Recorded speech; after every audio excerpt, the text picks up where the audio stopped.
Assalamualaikum warahmatullahi wabarakatuh. Perkenalkan, nama saya Nadia Hikmalia, NPM 2018-020081, kelas A4 Manajemen semester 5. Pada kesempatan kali ini, saya akan mempresentasikan materi tentang ekonomi manajerial, pembuatan keputusan berdasar teori ekonomi. Saya akan mulai dengan pembahasan yang pertama. Berbicara tentang ekonomi manajerial, perlu diketahui, dalam ilmu ekonomi itu mempelajari bagaimana individu dan masyarakat membuat suatu pilihan yang dibatasi oleh berbagai kendala. Suatu pilihan bisa dikatakan suatu tindakan untuk pengambilan keputusan atas berbagai pilihan yang dibuat oleh individu atau perusahaan yang dipelajari dalam teori ekonomi mikro.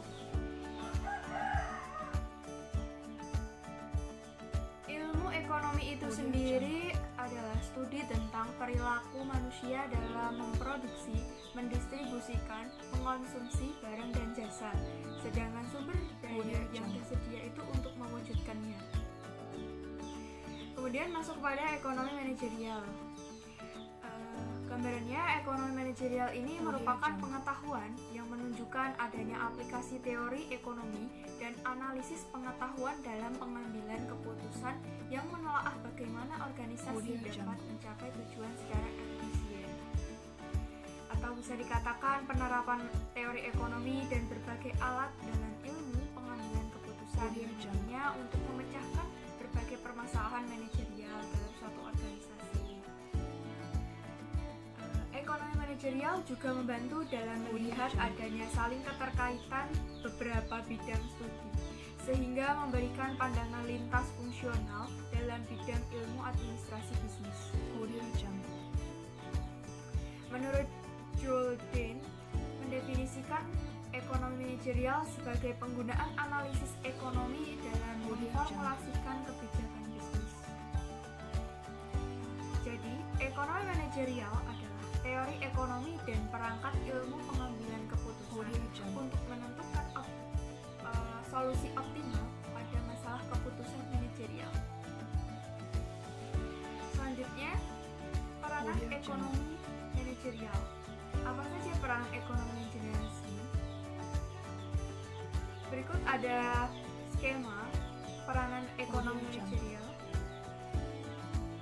Asal mula masalah keputusan manajemen, kemudian melalui aplikasi teori ekonomi dan ilmu keputusannya. Untuk teori ekonomi di sini merupakan kerangka teoristis untuk pengambilan keputusan. Ada teori ekonomi mikro, teori ekonomi makro.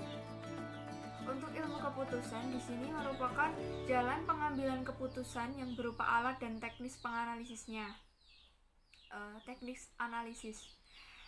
Ada matematika ekonomi dan ekonomi metrika. Yang mana dalam ekonomi manajerial di sini juga diaplikasikan penggunaan teori ekonomi dan metode ilmu keputusan untuk memecahkan masalah keputusan manajerial. Kemudian dicari solusi optimalnya untuk masalah keputusan manajerial. Ekonomi manajerial berkaitan dengan teori ekonomi. Teori ekonomi biasanya dimulai dengan suatu model. Model di sini berupa abstraksi dari banyak hal yang melingkupi suatu kejadian dan berusaha untuk mengidentifikasi beberapa dari banyak faktor penentu penting dari suatu kejadian. Selanjutnya, ekonomi manajerial juga berkaitan dengan ilmu keputusan. Ilmu di sini mempergunakan matematika ekonomi dan ekonometrik. Matematika ekonomi digunakan untuk memformulasikan model ekonomi yang menerapkan peralatan statistik pada data dunia nyata. Ekonomi manajerial juga berkaitan dengan area fungsional ilmu administrasi bisnis. Hubungan antara ekonomi manajerial dengan area fungsional dari ilmu administrasi bisnis menjadi latar belakang bagi pengambilan keputusan. Pengambilan keputusan yang ada pada akuntansi misalnya keuangan, pemasaran, manajemen SDM, dan produksi. Kemudian beralih kepada teori perusahaan dan laba perusahaan. Nah, pusat perhatian dari ekonomi manajerial ini adalah konsep keuntungan, di mana keuntungan adalah selisih penerimaan perusahaan total dengan biaya total. Teori perusahaan ini konsep dasar yang digunakan dalam kebanyakan studi ekonomi manajerial. Perusahaan itu sendiri adalah organisasi yang mengkombinasi dan mengorganisasi berbagai sumber daya dalam memproduksi barang dan jasa untuk dijual. Yang mana dalam tujuan perusahaan itu untuk memaksimumkan kekayaan atau nilai perusahaan. Yang pasti perusahaan itu jika beroperasi tujuannya adalah menghasilkan laba sebanyak-banyaknya. Kemudian untuk laba suatu perusahaan memberikan sinyal penting bagi perusahaan mengenai relokasi sumber daya dalam masyarakat. Laba menjadi intensif untuk alokasi sumber daya.